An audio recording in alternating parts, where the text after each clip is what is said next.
Bonjour à tous et bienvenue pour ce tutoriel sur ma chaîne YouTube. C'est un format de vidéo que j'ai pas trop l'habitude de faire mais que j'ai bien envie d'essayer puisque je vais vous apprendre aujourd'hui quelque chose que je trouve plutôt sympathique et que j'ai pas trop trouvé en français sur YouTube. C'est comment faire des vidéos à 360 degrés grâce au Mavic Mini. Donc le Mavic Mini, c'est un drone entrée de gamme entre guillemets de la marque DJI. Donc DJI qui est aussi connu pour les Phantom, qui est connu pour les Mavic Pro, qui sont des drones très bien et très pro et que j'aime beaucoup. Et j'ai acheté ce drone là parce qu'il était à un prix abordable, entre guillemets. Il est que à 500 €, qui est à 400. Mais ça va encore. Et donc aujourd'hui on va apprendre comment faire des photos à 360 degrés. Donc il faut savoir qu'une photo à 360 degrés est une photo qui a un format particulier, qui a un format qui s'appelle voilà, ça s'affiche quelque part à l'écran, j'ai oublié le nom, j'ai vérifié ce matin. Donc il faut savoir qu'une photo à 360 degrés est une photo un peu particulière puisqu'elle est dans un ratio de 2:1, c'est-à-dire que la largeur fait la 2 fois la hauteur, qui est un ratio un peu particulier, qui n'est pas le ratio par exemple qu'on peut avoir sur nos télés ou des choses comme ça, et qui est un format d'affichage un peu spécial puisqu'elle va être très large et un peu aplatie en dessous pour que ça puisse être reformé sous la forme d'une boule autour de nous tout simplement. Donc pour faire ça avec le Mavic Mini, c'est assez simple. On va s'envoler à quelques... Je vais pas forcément aller super haut ici parce que les alentours sont pas forcément magnifiques, mais ça suffira. On va s'envoler quelques mètres et on va prendre des photos dans toutes les directions. Je prendrai peut-être plus de photos que nécessaire, mais au moins comme ça on est sûr d'avoir toutes les données dont on a besoin. Puisque l'idée c'est qu'avec toutes ces photos qu'on aura prises après, ce seront de les coller tous ensemble grâce à un logiciel gratuit développé par Microsoft. Mais on verra ça à la fin de la vidéo.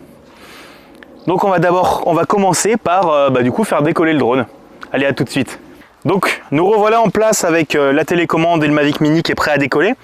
Donc on va pouvoir y aller. L'idée c'est d'aller faire on va aller voler dans le champ, pas forcément super haut. Il n'y a pas de réglage particulier à faire, on va prendre juste des images classiques. Mais sur la télécommande, du coup, n'hésitez pas à vérifier l'altitude maximum à laquelle vous avez le droit de voler dans le coin, parce que c'est important quand même. Mais ici, on peut voler à 150 mètres, ce qu'on ne fera pas parce que c'est pas utile. Mais voilà. Du coup, on va aller pour décoller.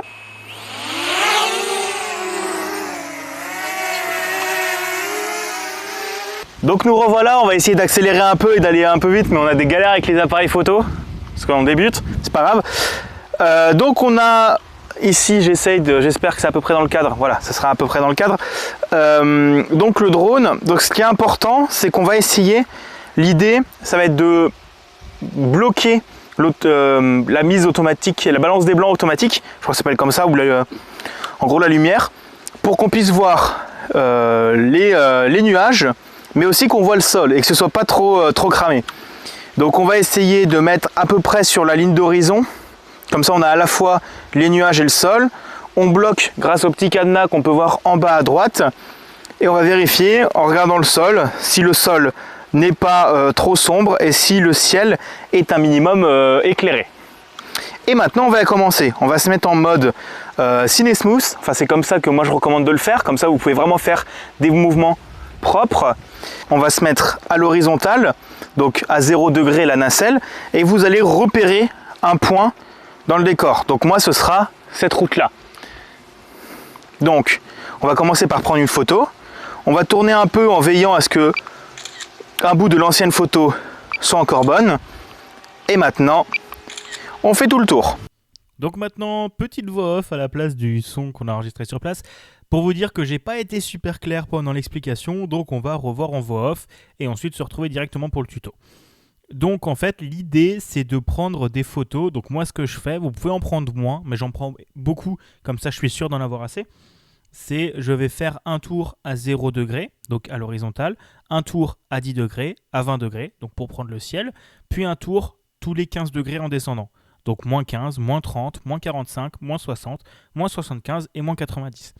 Donc vous prenez suffisamment de photos pour en avoir assez pour qu'après vous puissiez les utiliser dans votre image tout simplement, mais vous n'en avez pas besoin de faire comme j'ai fait, c'est-à-dire 135. Oui, j'en ai fait beaucoup. Dites-vous que sur un des templates que j'avais vu, ils font une dizaine, 10-15 photos, mais l'image n'est pas aussi grande que quand je la fais à la main. Voilà. Donc l'idée, c'est d'avoir pris toutes ces photos. Une fois que vous les avez prises, maintenant c'est le moment du logiciel. Donc on se retrouve tout de suite sur mon bureau pour vous montrer ça. Donc, me revoilà, une semaine après le dernier enregistrement. Oui, ça fait longtemps. Mais j'ai fini de monter la première partie et il est temps de voir la suite. Alors, ça fait 3 fois que je refilme cette intro et vous allez voir pourquoi. Donc, tout d'abord, on va utiliser 2 logiciels. On va premièrement utiliser Microsoft Ice pour Image Composite Editor, qui est un logiciel gratuit développé par Microsoft, simple, sans fonction inutile et pas lourd. Moi je dis oui, et avec juste ce qu'il faut d'IA pour compléter les images. Vous allez voir pourquoi. C'est beaucoup plus complet que pour juste ce que pour nous on va faire, mais ça suffit et ça marche parfaitement pour ce qu'on veut, c'est-à-dire prendre toutes les images qu'on a et les coller automatiquement sous la forme d'une boule et remarquer qu'on a pris des images sous la forme d'une boule. Le deuxième logiciel qu'on va utiliser, c'est GIMP. Enfin, c'est celui que moi je vais utiliser, mais vous n'êtes pas obligé de l'utiliser. N'importe quel logiciel de retouche photo peut suffire. Je pense que même Paint peut suffire. Mais GIMP c'est gratuit, open source, et c'est mieux que Paint. Et donc pourquoi on a besoin d'un logiciel comme ça? Puisque l'image que va nous exporter Microsoft Ice, elle n'est pas au bon ratio. Parce que souvenez-vous, une image à 360 degrés doit être sur un ratio de 2:1. Oui, c'est ça, 2:1. Et Microsoft Ice nous exporte une image qui est un peu plus, qui n'est pas suffisamment haute. C'est pour une raison toute simple. La nacelle du Mavic Mini ne peut pas monter à plus de 20 degrés. Donc il manque plein d'informations sur le haut, informations que Microsoft Ice ne complète pas automatiquement. Et à la fin, si vous avez besoin, vous pourrez retrouver un template que je vous ai préparé et que vous pourrez directement utiliser pour exporter sur votre site internet. Donc vous aurez juste un fichier à modifier. Vous allez voir, c'est très simple. On va tout d'abord lancer Microsoft Ice, qui va se lancer, j'espère, merci. Et on va commencer par faire une petite chose. Il faut savoir que qu'il a besoin d'un dossier de cache, c'est-à-dire un dossier dans lequel il va mettre des fichiers pendant le traitement.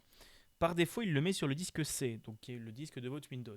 Mais si, comme moi, vous avez un SSD qui est plus très plein et que vous avez beaucoup d'images, donc là, 9 Go, ça ne suffira pas. Donc je vous invite à ajouter un endroit. Donc moi je vais le mettre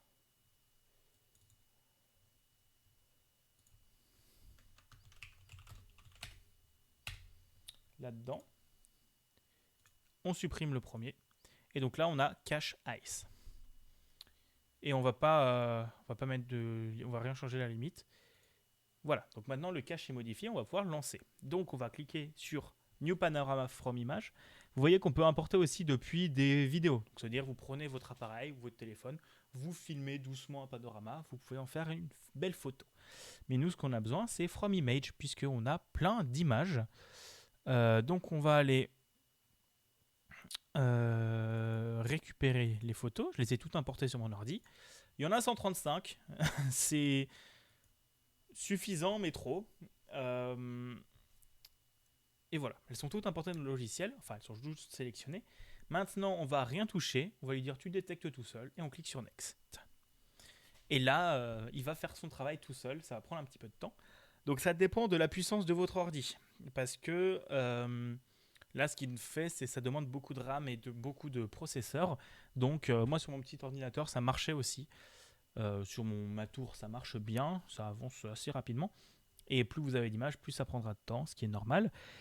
Mais ça se fera et on verra après comment traiter ça. Et chose à savoir aussi, c'est que Microsoft Ice va vous exporter une image qui est très volumineuse, enfin qui est très grande. En fait, ça vous fait une image immense. La résolution, c'est en gros à peu près 10 fois la taille d'une image classique et ça fait une image de 70 mégas. Ce qui est très beaucoup et on n'a pas besoin d'autant. Et on verra comment réduire cette taille-là à la fin. Mais maintenant, on va se faire une pause, le temps qui m'importe toutes les images. A tout de suite. Me revoilà. L'image, c'est enfin travaillé. Ça a mis du temps. Donc maintenant, vous allez voir que du coup, on a une image qui est un peu bizarre, qui est un peu toute tordue. Et c'est normal parce qu'elle n'a pas vocation d'être affichée comme ça. Donc, Pour vous montrer, je vais vous montrer comment on peut modifier. Déjà, ce qui peut être important, c'est par exemple de fixer, de mettre au centre ce qui est important. Donc nous, ça va être la voiture. Parce que pourquoi pas. Ça va être de mettre au centre ce qui est important. Mais si ça vous intéresse, vous pouvez aller sur Fisheye. Et là, vous pouvez faire un effet qui est plutôt stylé. C'est l'effet Little Planet. Donc juste en glissant comme ça, vous avez un bel effet Little Planet. Nous, c'est pas ce qu'on veut. On va retourner sur... c'est sur Sphérical. Et on reste sur 0,0. On va juste toucher sur l'horizon pour mettre où on veut. Vous voyez qu'au-dessus, il y a quelques vagues. Bah, c'est normal, c'est le haut de l'image. Et vous voyez que tout ça, ce serait pour avoir un ratio propre. Et on l'a pas. Donc maintenant, on va aller dans Crop. Donc déjà, ça va projeter le panorama. Donc on a une belle image carrée. On va rien toucher là-dedans, puisque le reste, on va le traiter grâce à GIMP. Mais vous voyez, je vous l'avais dit, l'image est un peu aplatie en bas, et c'est un peu tordu, c'est un peu bizarre. Mais c'est normal, parce qu'on ne va pas utiliser l'image comme ça. Moi, ce que je fais en général, c'est que j'exporte une image en top qualité, et ensuite, j'en exporte une plus petite. Mais là, on va pas avoir besoin de la top qualité. On va juste aller dans Export, et là, on peut choisir la taille. On va se mettre à 25% de la taille. Ou, allez, je suis sympa, à 35%. Ça nous fait une image en 8K à peu près, là. Hein, 35%. Et on va mettre une qualité de 75. Ça suffira, il n'y a pas besoin de plus. On va l'exporter en PNG. Et on va l'exporter sur le disque.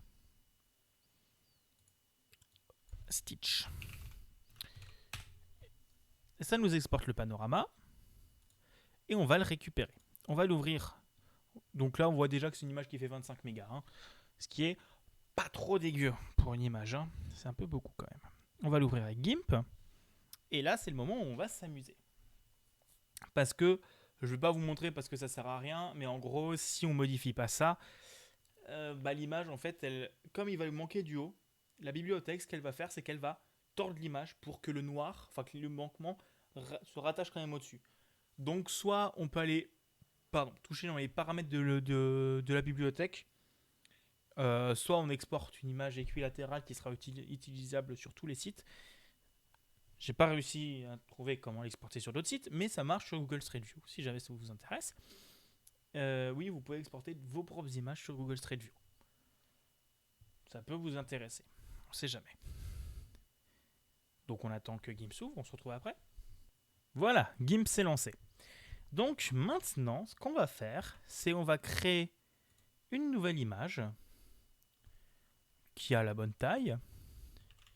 Et on va juste, avec la calculatrice, calculer la moitié de ça.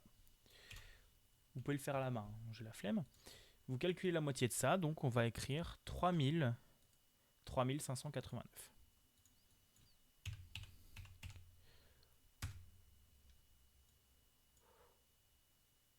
Ouais, c'est des images qui sont assez lourdes, hein, je vous avais prévenu.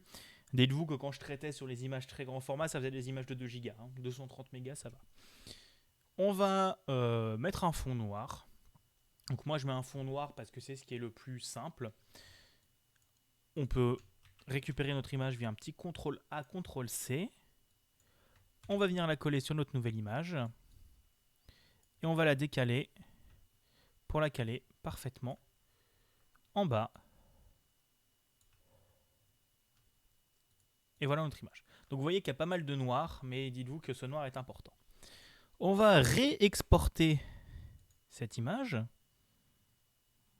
Donc on va la remettre au même endroit pour que je la retrouve. Bah yes, il veut pas. Attendez, je vais l'exporter. Et on va l'appeler lilo.png parce que Lilo est Stitch. PTDR, je suis drôle.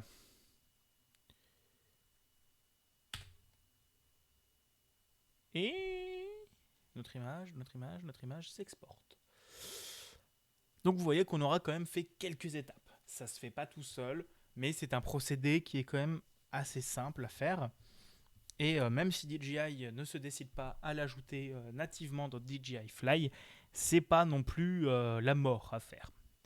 Ça demande 2 logiciels gratuits, ça demande 20 minutes de manipulation. Et après, c'est fonctionnel. On n'a pas besoin de sauvegarder les modifications. On a exporté notre image. Ça, on n'en a plus besoin. Ça, on n'en a plus besoin. On a l'ILO qui nous fait une image de 25 mégas. C'est potable. Donc maintenant, ce que vous allez faire, c'est que vous allez aller, si vous voulez l'exporter sur votre site web, vous allez aller sur le lien GitHub qui est dans la description. Donc c'est un code que j'ai fait, que je vous ai préparé. Et vous allez pouvoir cliquer sur code, download zip, et vous récupérez le code. Donc moi, je vais juste l'exporter et l'extraire ici.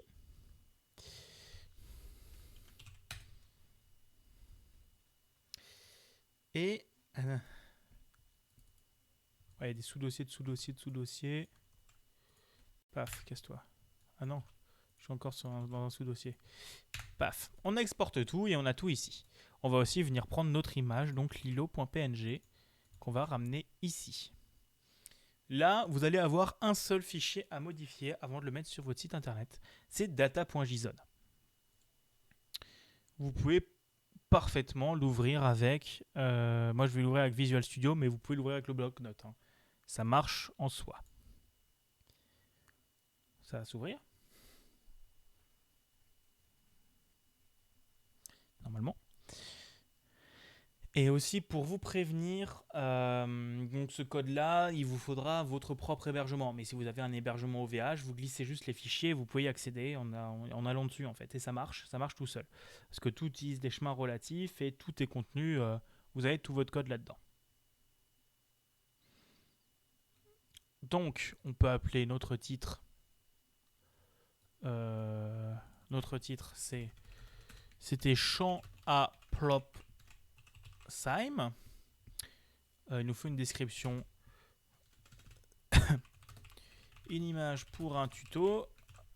L'auteur, c'est Bigaston. Et la source, c'est lilo.png. On a tout qui est prêt. Donc moi, ce que je vais faire, c'est que je vais ouvrir un petit serveur de développement local pour vous montrer comment ça rend. Mais dites-vous que vous avez juste à exporter tous ces fichiers sur votre site. Vous pouvez virer le readme et le licence, qui sont des fichiers qui sont par défaut dans GitHub. Dites-vous juste que ce code est dispo sous licence MIT, donc vous pouvez gratuitement l'utiliser. Vous avez juste besoin de laisser un lien vers le code et en me créditant. Mais j'ai pas besoin de grand chose. Dites-vous que juste vous ne vous modifiez pas. Vous allez dans le fichier index.html, cette petite ligne qui me crédite. Elle ne s'affichera pas sur votre site. Elle est juste là pour me créditer. Donc, je vais utiliser un petit serveur de développement local pour vous montrer à quoi ça ressemble. Et ça ressemble à ça.